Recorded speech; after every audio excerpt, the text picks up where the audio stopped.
My son, the boy I raised with my own hands, the one I loved with every fiber of my being, suddenly turned his back on me when I needed him the most. I never imagined my life would unfold like this, disowned by my own blood. But sometimes, the universe has a way of turning your darkest moments into something brighter. Let me tell you how I found a family in the most unexpected of places and how they changed my life forever. My name is Sadaf, and for the longest time my world revolved around my son Imran. He was my pride, my joy. He was the light of my life. From the moment I became a mother, I promised myself that I would give him everything. Every sacrifice, every dream, every hope was for him. He was my reason for getting up every morning, my reason for pushing through the hardest of days.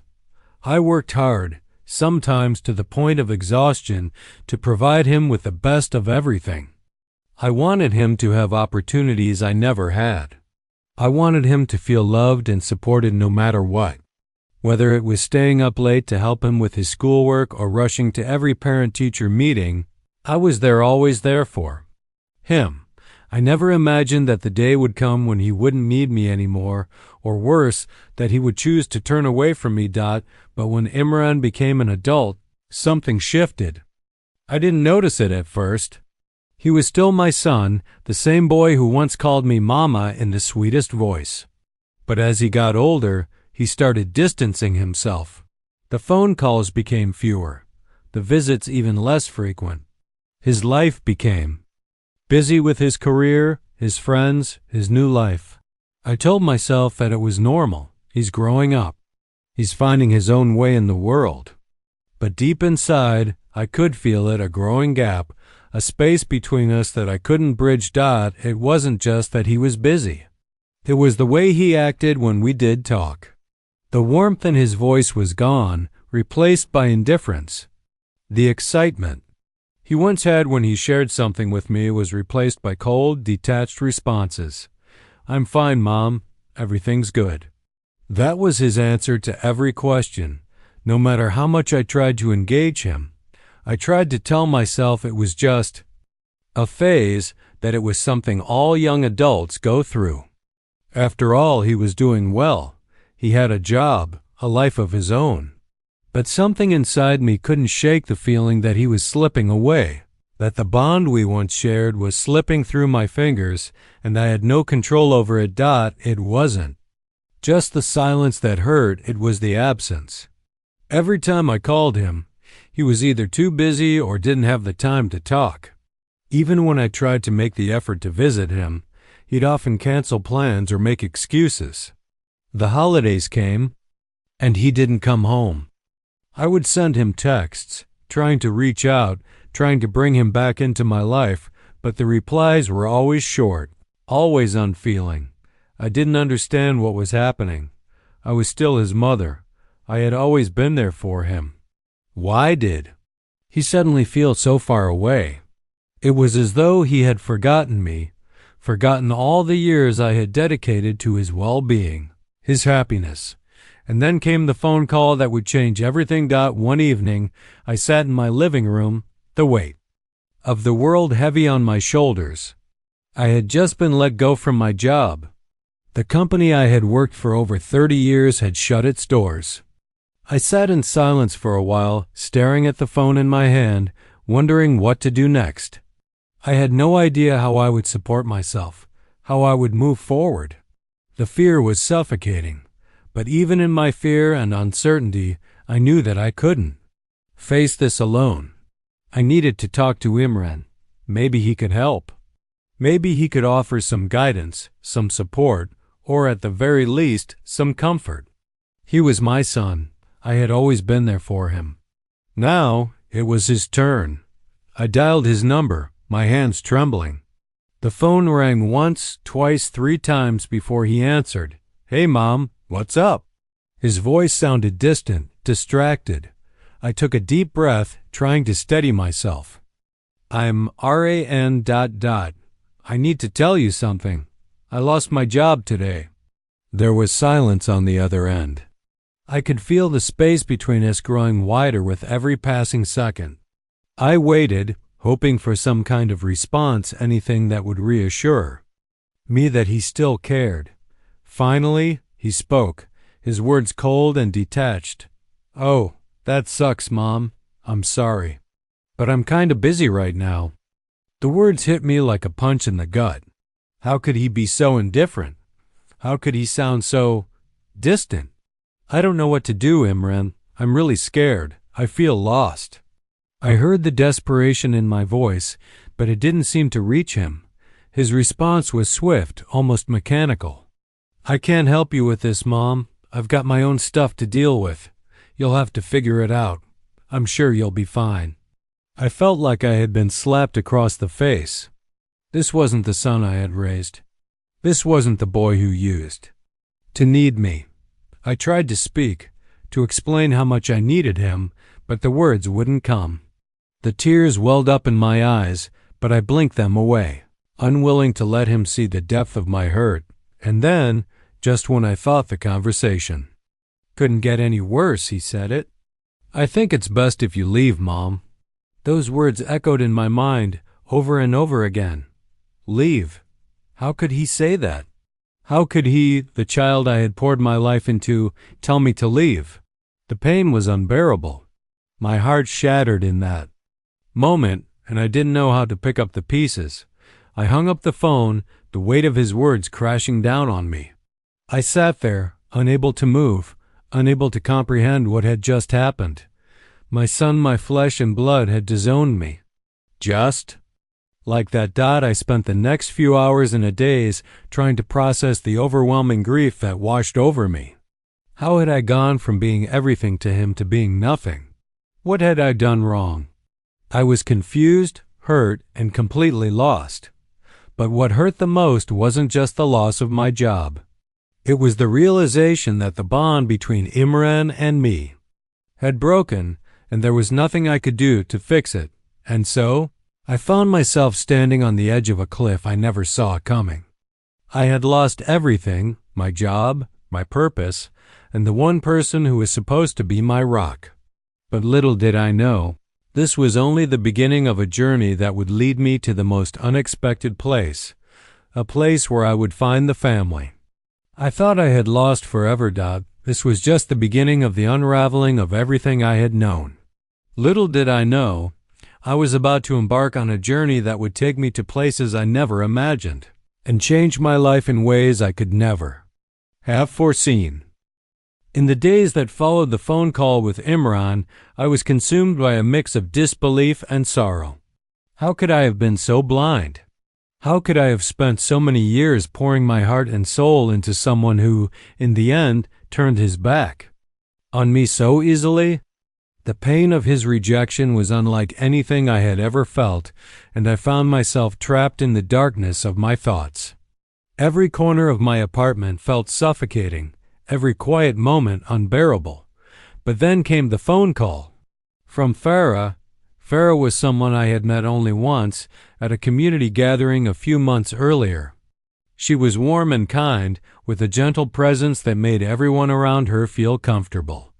We had exchanged pleasantries, and I had admired her ability to connect with people, to make them feel seen and heard. She was the kind of person who made you feel like you weren't alone in the world. No matter how isolated you might feel, Dot, it was Farah's voice that broke through the fog of my sadness. She had heard about my situation from a mutual acquaintance, someone who knew what had happened with Imran. Without hesitation, Farah reached out, offering a simple invitation. "Come over, Sadaf. You don't have to go through this alone." At first, I hesitated. I didn't want to burden anyone, especially someone I barely knew. I had always prided myself on being independent, on handling my own problems without imposing on others. But as the days dragged on, I realized that I couldn't keep living in the silence and pain. I needed something more, something I couldn't provide for myself. So reluctantly, I agreed to visit. When I arrived at Farah's house, I had no idea what to expect. But what I found was nothing short of a revelation. Her home was warm and inviting, filled with the aroma of freshly brewed tea and the soft sounds of laughter in the background. Her husband Raza, a man with a quiet but strong presence, greeted me with open arms. Farah's 2 children, Amina and Ali, were there as well. Amina, a sweet and inquisitive girl of 7, and Ali, who had just begun his studies at the local university. They had heard about me through Farah and were eager to make me feel at home. I was overwhelmed by their kindness. Here I was, a stranger to them, yet they welcomed me as though I were family. There was no pity in their eyes, no forced sympathy. They simply offered me their warmth and companionship. Farah led me to the living room, where we sat and talked. Over tea, her gentle voice providing a sense of calm I hadn't felt in weeks. "I know it's hard, Sadaf," Farah said, her eyes full of empathy, "but you don't have to go through this alone. We're here for you, no matter what. Just take it, one step at a time." Her words hit me like a gentle wave, washing away some of the weight I had been carrying. It was the first time in days that I felt like someone truly understood me, someone who didn't judge me or view me as a burden. I began to realize that family wasn't just about blood. It was about the people who stood by you, who offered their support and love when you needed it the most. And here, in this house surrounded by strangers who became friends, I began to feel a spark of hope again. Over the next few days, I spent more time with Farah and her family. They took me into their lives in a way that felt natural, like they had known me for years. Farah and Rasa introduced me to their circle of friends, many of whom had been through difficult times themselves. They shared their stories with me, stories of loss, hardship, and resilience. They reminded me that I was not alone, that even in the darkest moments, there was a way forward. But it wasn't just their words that comforted me, it was their actions. Farah invited me to dinner with her family. Rasa took me out for walks in the neighborhood, and Amina and Ali included me in their everyday activities. They made me feel valued, not as someone who had fallen on hard times, but as someone who still had something to offer, someone worthy of love and companionship. And then there was the bookstore. Farah knew I had always loved books. It was something I had shared with Imran when he was younger. We would spend hours at the local library, picking out books and reading together. I had missed the way reading had once brought me peace, the way it had allowed me to escape into different worlds. One day, Farah took me to a small, independent bookstore downtown. It was a cozy little place with shelves lined with all kinds of books, fiction, nonfiction, poetry, history. As soon as I stepped inside, I felt a wave of calm wash over me. The smell of paper and ink, the soft rustle of pages turning, it was as if the bookstore itself welcomed me. Farah introduced me to the owner, a kind woman named Yasmin who had recently opened the shop. Yasmin had heard about my situation and offered me a job. It wasn't much at first, a few hours a week helping to organize the shelves and assist customers, but it was a start. It gave me something to do, something to focus on other than my pain dot at first. I wasn't sure if I was ready. I hadn't worked in years, and the idea of stepping into the workforce again felt daunting. But Yasmin was patient with me, and slowly, I began to regain a sense of purpose. I found joy in the simple act of sorting books, helping customers find their next read, and reconnecting with something I had always loved. I even started reading again, and with each page I turned, I felt a little bit more like myself. It wasn't just a job, it was a lifeline. It was my first step toward healing. And it was all thanks to Farah and her family, who had taken me in when I had nowhere else to go, who had shown me that even in the darkest of times, there was still kindness, there was still love, and there was still hope. With Farah, Rasa, Amina, and Ali by my side, I began to rebuild my life, piece by piece. They taught me that family wasn't about perfection or about always getting things right. It was about being there for each other when it mattered most. It was about love, acceptance, and the willingness to open your heart to others, no matter their past or their struggles. And as I spent more time with them, I realized that the family I had lost, Imran, the one I had given everything to, was not the only family I had. Life had a way of surprising you, of showing you that even in the most unexpected places, you could find love, support, and belonging. Farah and her family had become my new family, and with them, I began to see that I was not defined by the mistakes of the past, but by the strength to move forward. As the days went by, I found myself letting go of the pain of the past and opening my heart to a future I had never imagined. Little did I know, this was just the beginning of a new chapter in my life, a chapter that would be filled with love, healing, and the unexpected power of new connections. The months that followed my time with Farah and her family felt like a slow, steady healing process. I wasn't the same person I had been when I first arrived at their doorstep, broken and lost. Little by little, with every kindness they showed me, with every smile from Amina and Ali, and every moment I spent organizing books in Yasmin's bookstore, I began to rebuild myself. But even with all this newfound hope, there was still an ache in my heart, a longing for Imran. It was impossible to ignore. I had tried to push the thoughts of him aside, to focus on the present and the family that had embraced me so fully. But every time I closed my eyes, I saw his face, heard his voice, felt the weight of his rejection. I missed him more than words could ever express. I had come to terms with the fact that things with Imran might never be the same. But a small part of me still held out hope. Hope that one day he might come to realize how much I had loved him, how much I had sacrificed for him, and that maybe, just maybe, he would find his way back to me. And then, one day, that hope was given a chance to bloom again. It was late in the evening when my phone rang. I hadn't expected anyone to call, least of all Imran. My heart skipped a beat as I saw his name flash across the screen. I hesitated for a moment, unsure if I was ready for this, but something inside me urged me to answer. Maybe this time, things would be different. "Hello?" I said, my voice shaking slightly. "Sadaf, it's Imran."